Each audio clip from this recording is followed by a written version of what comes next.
దేవుని నామానికి స్తోత్రాలు కలుగును గాక. 1 పేతురు పత్రిక ప్రభు పేరిట మీకు నా ప్రత్యేకమైన వందనాలు. 1 పేతురు పత్రిక 4:7 చూసినట్టయితే వాక్యము కరెక్ట్గా నెరవేరిపోతుంది. అయితే అన్నిటి అంతము సమీపంగా ఉన్నది. మీరు స్వస్థబుద్ధి గలవారే మెలకుగా ఉండి ప్రార్థన చెయ్యండి. ఏం చేయాలి? మెలకుగా ఉండాలి. లోకంలో ఉన్న ప్రజలందరూ కూడా మెలకుగా ఉండాలి. వేళాకోళం కాదు.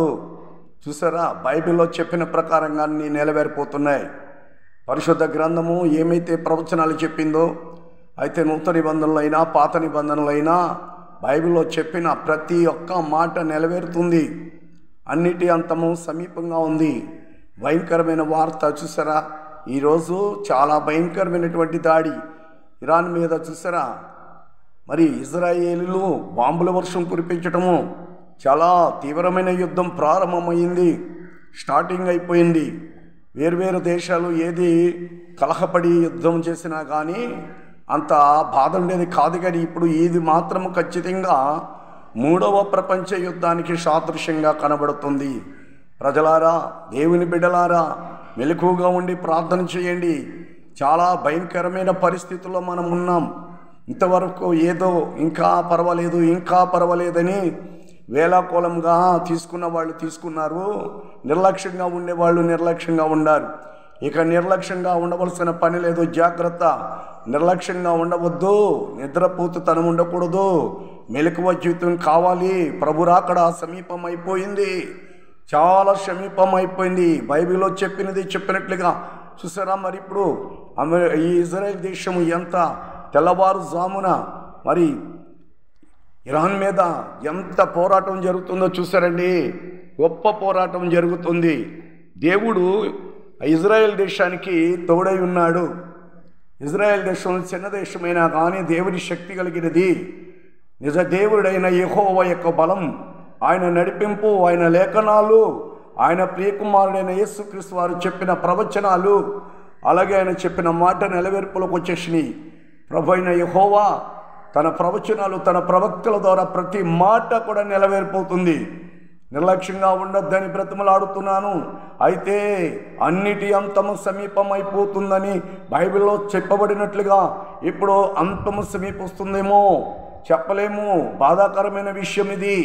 చూడండి, ఎంత ఆ ఫేస్బుక్లో కూడా ఉన్నాయి కదా, యుద్ధం ఎంత ఘోరంగా జరుగుతుందో, ఎంత భయంకరంగా జరుగుతుందో చూడండి.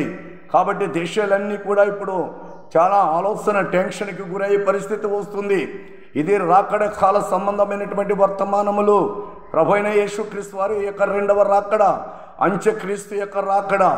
ప్రజలైన మనము, దేవుని బిడ్డలమైన మనము మెలకువ కలిగి ప్రార్థన మాత్రమే చేయాలి. ప్రార్థన చేయాలి, స్వస్థబుద్ధి కలిగి ఉండాలి. ఇంకా చాలామందిలో స్వస్థత బుద్ధి లేదు. శరీర స్వస్థతలే కోరుకుంటున్నారు కానీ బుద్ధికి స్వస్థత లేదు. బుద్ధికి స్వస్థత రావాలి అంటే ప్రభునామమున విశ్వాసం ఉంచి మోకాళ్ళ ప్రార్థన చేసి వాక్యాన్ని నమ్మి వాక్యానుసారంగా మనము ప్రవర్తించిన ఎడల మన బుద్ధికి స్వస్థత వస్తుంది. కాబట్టి స్వస్థ బుద్ధి గలవారే మెలకుగా ఉండి ప్రార్థనలో చేయండి. ప్రార్థన తప్ప వేరే దిక్కు లేదు, ప్రార్థన తప్ప వేరే గత్యంతరము లేదు. మెలకువగా ఉండి ప్రార్థన చేయాలి.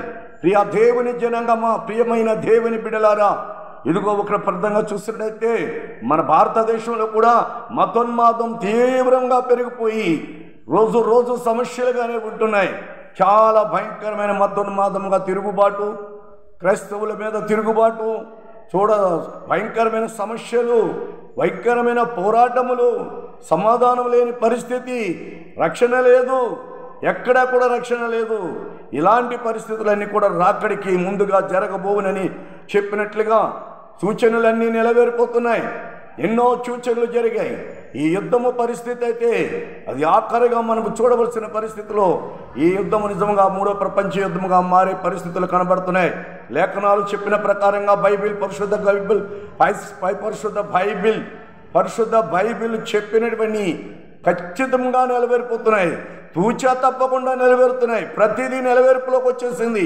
ప్రవచనాలు నెరవేర్పులోకి వచ్చేసాయి.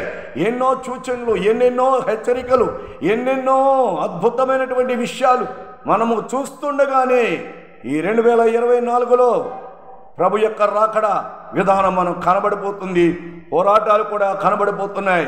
శాంతి సమాధానం ఇక ఉండదు. ఆనందము సంతోషం కోసం కాదు, సిద్ధపాటు కలిగి ఉండాలి, మెలకువ జీవితం కలిగి ఉండాలి, ప్రార్థన జీవితం కలిగి ఉండాలి. మన పేరు జీవగ్రంథములో ఉండాలి. ప్రభువు మనం పిలవాలి, ప్రభు యొక్క స్వరం మనం వినాలి, మధ్యాకాశంలోనికి మనం ఎత్తబడాలి. కాబట్టి జాగ్రత్తగా ఉండి మీరు చూడండి, యుద్ధం ఎంత భయంకరంగా జరుగుతుందో. ప్రభు చెప్పినట్లుగా అన్నిటి అంతము సమీపమైపోయింది. ఇక మీరు మెలకువగా ఉండి, స్వస్థ బుద్ధి గలవారే మెలకువగా ఉండి ప్రార్థన చేయండి. ప్రార్థన తప్ప వేరే దిక్కు లేదు. ప్రార్థన చేయండి. అతి సమీపంలో ఉన్నాం. రేపేమి జరుగునో మనకు తెలియదు. రోజు రోజుకి కూడా భయంకరమైన సంఘటనలు. ఇదిగో ఈ ప్రపంచము పరిస్థితి చాలా భయంకరమైన పరిస్థితిలో ఉన్నది. మనుషులందరూ కూడా రేపేమవుతుందో తెలియని పరిస్థితిలో ఉన్నాం. కళ్ళారా మనం కళ్ళతో చూస్తున్నాం, కళ్ళతో చూస్తున్నాం, మనం ముఖాముఖిగా చూస్తున్నామండి. రాకడ దృశ్యాలు కనబడిపోతున్నాయి. రాకడ సూచనలు నెలవేరుతున్నాయి, సూచనలు నెలవేరుతున్నాయి. కాబట్టి మెలకువగా ఉండి ప్రార్థన చేయాలి. సోమరితనంగా ఉండకూడదు, నిర్లక్ష్యంగా ఉండకూడదు. ప్రభు రాకడ సమీపం అయిపోయింది. హెచ్చరికలు, జాగ్రత్త. ప్రతి ఒక్కరూ, యవ్వనులేంటి, తమ్ముళ్ళేంటి, చెల్లెళ్ళేంటి, అందరూ పెద్దవాళ్ళు మొదలుకొని చిన్నపిల్లల వరకు, యవనస్తులు కూడా, తల్లిదండ్రులు మీ యవనస్తులకు మీరు చెప్పండి ప్రార్థన చేయమని. మారు మనసు రక్షణ పొందేవారు ఎవరైనా ఉంటే అతి త్వరలో రక్షణ పొందండి. ఇదే మిక్కిలి అనుకూలమైన సమయం. జాగ్రత్త, ఆలోచించాలి. చాలా మెలకువగా ఉండవలసిన పరిస్థితి. దేవుడు మనకు తోడై ఉండి ఈ భయంకరమైన పరిస్థితిలో ప్రభువైన యేసుక్రీస్తు వారు మనందరినీ రక్షించి ఆయన రాకడ కొరకు సిద్ధపరిచి పరిశుద్ధాత్మ దేవుడు ఈ భూమి మీద నుండి మనందరినీ మధ్యాకాశానికి తీసుకువెళ్ళునుగాక. ఆమేన్.